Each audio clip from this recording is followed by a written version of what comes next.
How to fix Riders Republic is crashing on Steam.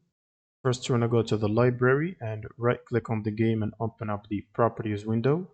Now, in launch options box, you will need to type -dx11 and then go to installed files tab and click on verify integrity of game files and wait for the process to finish. And once it's done, you can close this and close Steam. Now you will need to open up a new browser tab and search for Redist. Click on the first link and then you can scroll down to the second table. Now make sure to download the 86 version and the 64 version and install both of them individually. And before restarting your PC, you will also need to open up NVIDIA app to update your GPU drivers. Go to the drivers tab and select Game Ready driver. Check for updates and make sure to download and install the latest driver available.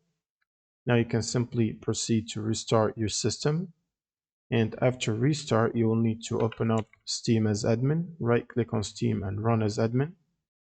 And then you can launch the game from here and it should fix the crash problem. Thanks for watching and subscribe.